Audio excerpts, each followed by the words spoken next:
ना मित्रों, आप सभी का हमारे इस यूट्यूब चैनल में बहुत बहुत स्वागत करते हैं।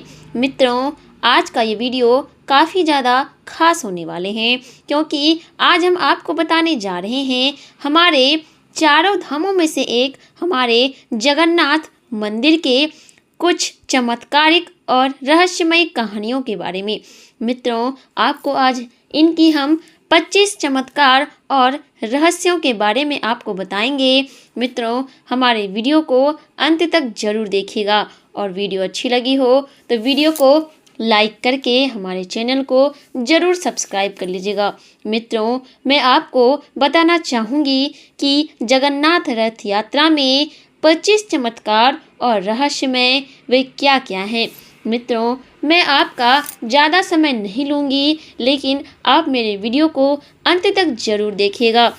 तो मित्रों, मैं आपको बताऊंगी कि मिस्ट्री ऑफ जगन्नाथ टेम्पल भारतीय राज्य उड़ीसा में हिंदुओं की पवित्र और 7 नगरियों में से एक पुरी में स्थित जगन्नाथ मंदिर को बहुत ही प्राचीन माना जाता है। यहाँ पर प्रति वर्ष आषाढ़ माह के शुक्ल पक्ष की दूज से 9 रथ यात्राएं प्रारंभ होती हैं, जिसमें शामिल होने के लिए देश विदेश से लाखों भक्त आते हैं। चलिए आइए जानते हैं इनकी जगह, मंदिर के बारे में और 25 रोचक जानकारियों के बारे में। पहला रहस्य ये है कि कब बना था यह मंदिर।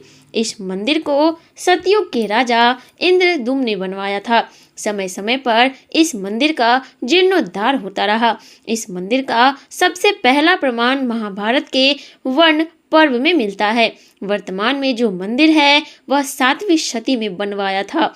हालांकि इस मंदिर का निर्माण ईसा पूर्व 2 में भी हुआ था। यहाँ स्थित मंदिर 3 बार टूट चुका है।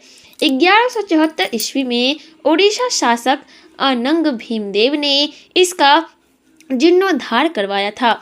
मुख्य मंदिर के आसपास लगभग 30 छोटे बड़े मंदिर स्थापित हैं। दूसरा, नील माधव। ब्रह्मा और स्कंद पुराण के अनुसार यहाँ भगवान विष्णु पुरुषोत्तम नील माधव के रूप में अवतरित हुए और सबर जनजाति के परम पूज्य देवता बन गए। ज्येष्ठ पूर्णिमा से आषाढ़ पूर्णिमा तक शबर जाति के दैतापति जगन्नाथ जी की सारी रीतियां करते हैं। और आपको बता दें कि यहाँ पर तीसरा, श्री हरि विष्णु पूजे गए श्री राम के रूप में। पुरुषोत्तम हरि को यहाँ भगवान राम का रूप माना गया है। रामायण के उत्तराखंड के अनुसार भगवान राम ने रावण के भाई विभीषण को अपने इक्ष्वाकु वंश के कुल देवता भगवान जगन्नाथ की आराधना करने को कहा।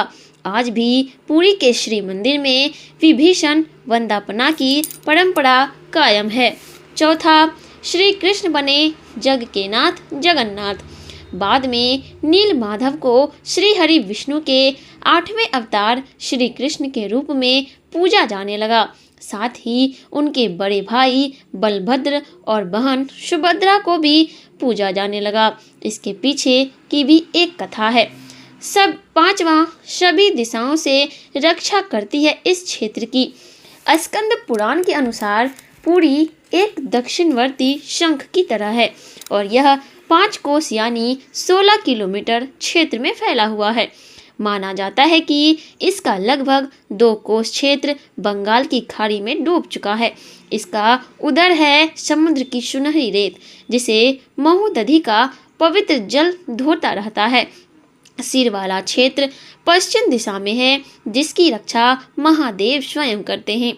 शंख के दूसरे घेरे में शिव का दूसरा रूप ब्रह्मा कपाल मोचन विराजमान है।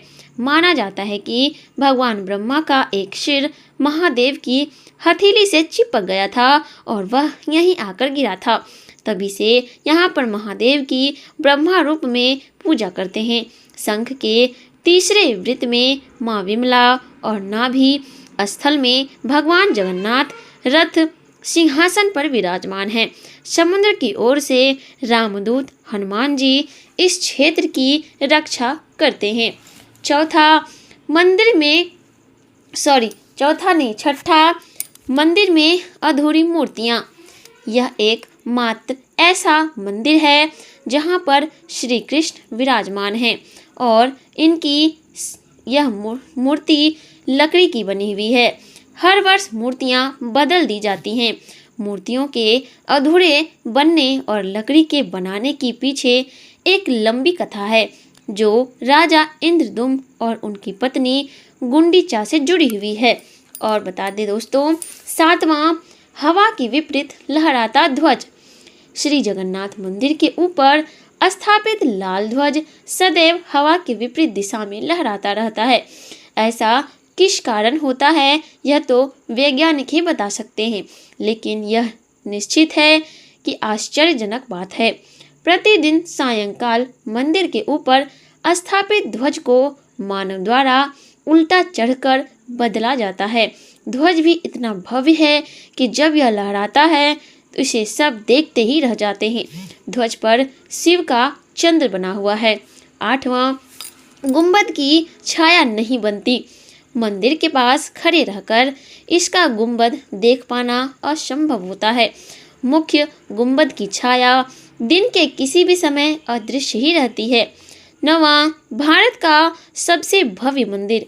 यह भारत का सबसे भव्य और ऊंचा मंदिर है। यह मंदिर 4 लाख वर्ग फुट क्षेत्र में फैला हुआ है और इसकी ऊंचाई लगभग 214 फुट है। 10वां, चमत्कारिक सुदर्शन चक्र। पुरी में किसी भी स्थान से आप मंदिर के शीर्ष पर लगे सुदर्शन चक्र जो कि देखेंगे आप, वो आपको सदैव अपने सामने ही दिखेगा। इसे नील चक्र भी कहते हैं। यह अष्ट धातु से निर्मित है और अति पावन और पवित्र माना जाता है। 11वां, हवा की दिशा। सामान्य दिनों के समय हवा समुद्र से जमीन की तरफ आती है और शाम के दौरान इसके विपरीत, लेकिन पुरी में इसका उल्टा होता है। अधिकतर समुद्री तटों पर आमतौर पर हवा समुद्र से जमीन की ओर आती है, लेकिन यहाँ हवा जमीन से समुद्र की ओर जाती है। 12वां, गुंबद के ऊपर नहीं उड़ते पक्षी। मंदिर के ऊपर गुंबद के आसपास अब तक कोई पक्षी उड़ता नहीं देखा गया है। इसके ऊपर से विमान भी नहीं उड़ाया जा सकता। मंदिर के शिखर के पास पक्षी उड़ते नजर नहीं आते, जबकि देखा गया है कि भारत के अधिकतर मंदिरों के गुंबदों पर पक्षी बैठ जाते हैं या आसपास उड़ते हुए नजर आते हैं। लेकिन यह भी कहा गया है कि जिस भी दिन ऐसी घटना घटेगी, समझना अशुभ समय प्रारंभ हो गया है। 13वां, दुनिया का सबसे बड़ा रसोई घर। दोस्तों, आपको बता दूं कि यहाँ पे 500 रसोइये 300 सहयोगियों के साथ बनाते हैं भगवान जगन्नाथ जी का प्रसाद। लगभग 20 लाख भक्त कर सकते हैं यहाँ भोजन। मंदिर के अंदर पकाने के लिए भोजन की मात्रा पूरे वर्ष के लिए रहती है। प्रसाद की एक भी मात्रा कभी भी व्यर्थ नहीं जाती। कहा जाता है कि मंदिर में प्रतिदिन प्रसाद 20,000 लोगों के लिए ही बनाया जाता है, लेकिन त्योहार वाले दिन 50,000 लोगों के लिए बनाया जाता है। लेकिन कहा जाता है कि यदि किसी दिन लाखों लोग भी आ जाए तो वो भी प्रसाद ग्रहण करके ही जाते हैं, यानी कि प्रसाद की कोई कमी नहीं होती है मित्रों। 14 है, अजीब तरीके से ही पकता है चावल। मंदिर की रसोई में प्रसाद पकाने के लिए 7 बर्तन एक दूसरे पर रखे जाते हैं और सब कुछ लकड़ी पर ही पकाया जाता है। इस प्रक्रिया में शीर्ष बर्तन में सामग्री पहले पकती है, फिर